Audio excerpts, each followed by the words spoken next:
Step in my dojo, you Step in my dojo, you step in my. From the top of the charts to the depths of the underground, bass is the meat of a modern sound. While you can get away with using sample packs for other aspects, you're going to have a hard time standing out from the competition without the life-changing bass sound design and mixing knowledge contained in this course. Sample pack companies know this, so every pack is marketed as a magic bullet that will take you straight to number one. But if you've ever tried them out, you'll quickly find that even the best samples and presets still need a little extra something to hit how you want them to. This course is that extra something. Why? The ill methodology bass sound design was 4 years in the making and represents a complete top-to-bottom solution for both beginners and expert producers alike. Yes, there are excellent presets and mixing racks that will bring you massive improvements today, but there are also comprehensive tutorials that clearly explain why it all works so well.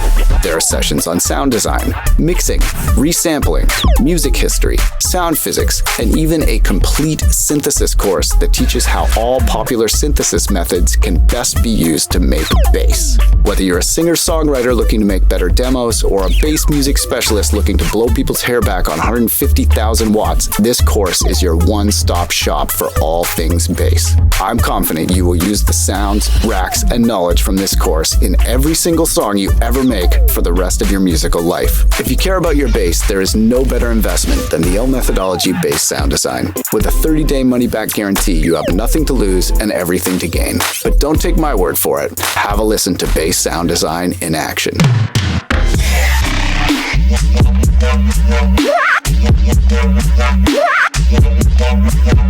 ice cream.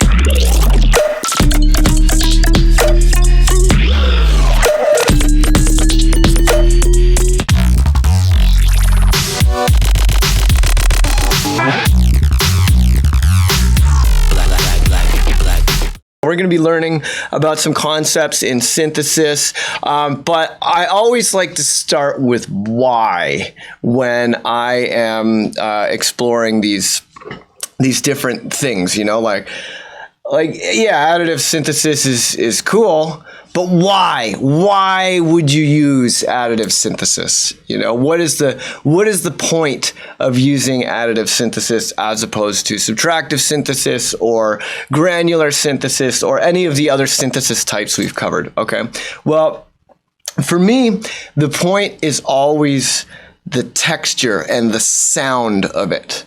Right? Like you could create a bass sound with any of the synthesis types that we've gone over, but the bass sounds that you create with additive synthesis, and indeed any of the sounds that you create with additive synthesis, they're going to have a certain characteristic tone to them that really has like this cleanliness and this power and this just like your ear is just not that used to hearing additive synthesis, because although the concepts of additive synthesis have been around for a while, and the Native Instruments Razor is going to be the main synth that we'll be exploring today. Razor has been around for almost 10 years. It's been around since 2011. But additive synthesis, you don't get a lot of hardware additive synthesizers, and it's a really kind of like a very futuristic form of synthesis with a very futuristic sound that just, it really has the ability to stand out in a mix, okay? And if you've heard me talk about mixing and you heard me talk about composition, you'll often hear me talk about the singer and the band. You know, most people, when they listen to music, they hear two things: the singer and the band, or, you know, the vocalist and the backing track, right? That's how the naive listener digests music. And you hear a lot of producers talk about this, and they talk about this in sort of like a dismissive way, as though people who listen to music and they hear music like that are somehow uncultured or unable to properly appreciate instrumental music. Right. But what they're failing to notice there is that your brain is always separating your environment into foreground and background.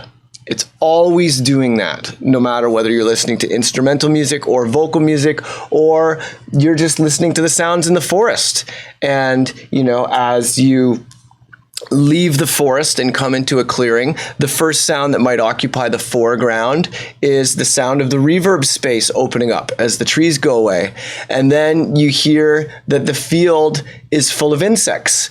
And then the reverb, you just stop noticing the reverb and you're hearing the insects in the field. And then, there might be a rustling in the grass in front of you. And you're like, oh, now the insects and the reverbs are in the background, and the rustling, you're paying attention to that because maybe it's a snake in the grass or maybe some other animal that will eat you, right? And your attention is kind of shifting between foreground and background. So it's not like any of those sounds have like a hard, because it's the novelty that guides your ear through a composition, right? It's the novelty that guides your attention through your environment, because novelty is your number one cue that is where relevant information will emerge. That's where the information that calls you to act. That's where the most change is, and the change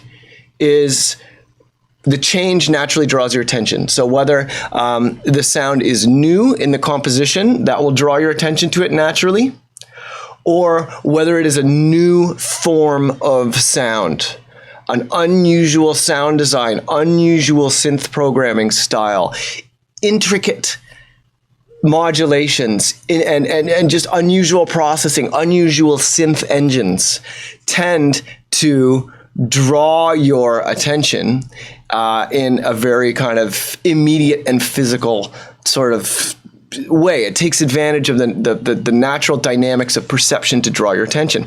So these sounds made with additive synthesis, they have a great way, because it is a new synthesis method with a very distinctive tone. Sounds made with granular synthesis and sounds made with additive synthesis tend to jump to the foreground in the mix. They tend to command the listener's attention in a more or less effortless way, just because of the nature of what that type of synthesis is. It will call your attention almost effortlessly. It's like that.